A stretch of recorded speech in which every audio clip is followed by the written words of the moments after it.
21 সদস্যের এই ক্যাবিনেট দিয়ে রাষ্ট্র চলবে না। আমি চ্যালেঞ্জ করে বলতে পারি চলবে না, তারা ব্যর্থ হবে, সফল হবে না। এখানে অনেক যোগ্য লোকের আরো দরকার আছে। আমরা প্রথম যখন হোম মিনিস্টার সাকত সাহেব ছিলেন তার সাথে আমরা মিটিং এ পরিষ্কারভাবে বলেছিলাম তৃণমূল পর্যন্ত আইন শৃঙ্খলা পরিস্থিতি নিয়ন্ত্রণ করে পুলিশকে স্বাভাবিক করেন।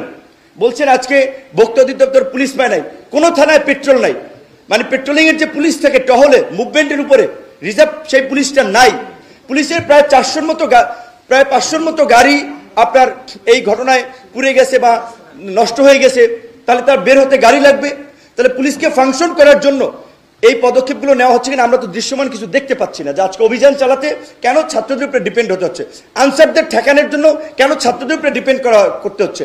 তো এখন প্রশাসনের মধ্যে এই যে 15 বছরে যাদেরকে প্রমোশন দিয়ে যোগ্যতা না থাকা সত্ত্বেও উঁচু পদে অধিষ্ঠিত করেছে তাদেরকে রিমুভ করতে হবে, সেইটা এখন পর্যন্ত সব জায়গায় করা হয় নাই।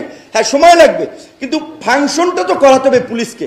এখন পর্যন্ত পুলিশি ব্যবস্থা ফাংশন করছে না, এটা খুবই অশনি সংকেত, খুবই অশনি সংকেত। এখন আবার ধরেন আমাদের এই বিপ্লব, কেউ বলছেন বিপ্লব, কেউ বলছেন গণ অভ্যুত্থান, কেউ বলছেন ছাত্র জনতা নাগরিকদের অভ্যুত্থান। তো এখন সেটা নিয়ে এবার যারা একটু বুদ্ধিভিত্তিক লাইনে আছেন, নানান ধরনের ডিবেট আছে, বিতর্ক আছে। কেউ বলছে সংবিধান ফেলে দাও, প্রেসিডেন্টকে সরিয়ে দাও, নানান ধরনের একটা কথাবার্তা বলছেন। রাষ্ট্র চালাতে হলে ধীরে স্থির বুদ্ধিতে চলতে হবে, এখানে আবেগের জায়গা নেই। বাস্তবতার নিরিখে চিন্তা করতে হবে যে আপনার এই গভর্নমেন্টকে ইন্টারন্যাশনাল কমিউনিটি কিভাবে নিচ্ছে, দেশের আইন আদালত বা রীতিনীতির সাথে কতটুকু কিভাবে সাংঘর্ষিক হচ্ছে, অনেক কিছু মাথায় রেখে কিন্তু পলিসিগুলো নির্ধারণ করতে হবে। শুধুমাত্র আবেগ থেকে বললে হবে না। এখন কিন্তু রাজনৈতিক দলের সমর্থকরা, বাস্তবতা এই যে আমরা আলাপ আলোচনা করি, তো অনেকে কিন্তু এই চায় না যে ছাত্রদের প্ল্যাটফর্ম, যেহেতু তারা একটা রাজনৈতিক দলের ঘোষণা দিয়েছিল রাজনীতি করবে, সো তারা আবার রাজনীতিতে খুব তারা মানে অনেকে ভাবছে 111-এর মতো এই ধরনের ইন্টারিম গভর্নমেন্ট থাকলে বিভিন্ন কিংস পার্টি তৈরি হয়, তো আবার একটা কিংস পার্টি তৈরি হচ্ছে কিনা এই আশঙ্কা থেকেও কিন্তু রাজনৈতিক দলের মধ্যে একটা বড় ধরনের শঙ্কা আছে, আলাপ আলোচনা চলছে।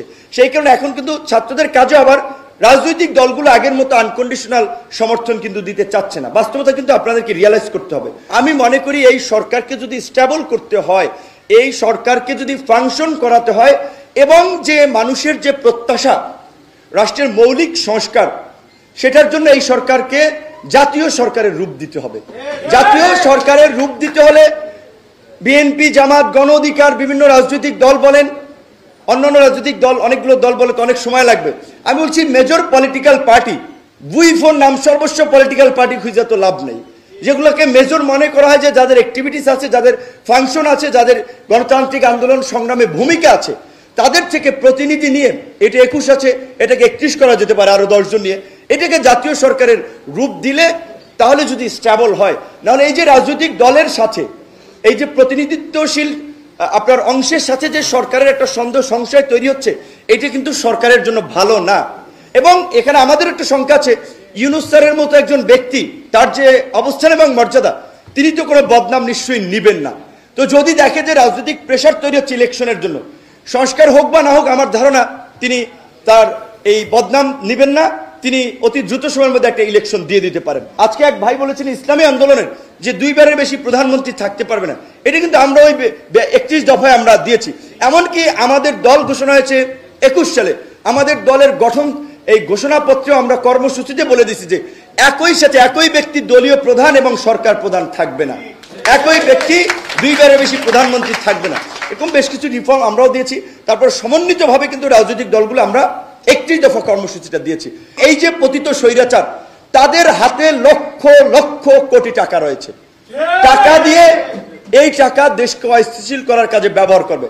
আর তাদেরকে ফুয়েল দেওয়ার জন্য আছে আমাদের প্রতিবেশী দেশ ভারতের তো ওপেন সিক্রেট, এই যে ভারতীয় এজেন্টরা গণমাধ্যমে বসে আছে, প্রশাসনে বসে আছে, এখন পর্যন্ত হয়তো অনেকে ভুল পাল্টাইছে, কিন্তু তাদের বিরুদ্ধে যদি ব্যবস্থা না নেওয়া হয় সরকারের বিপদ আছে।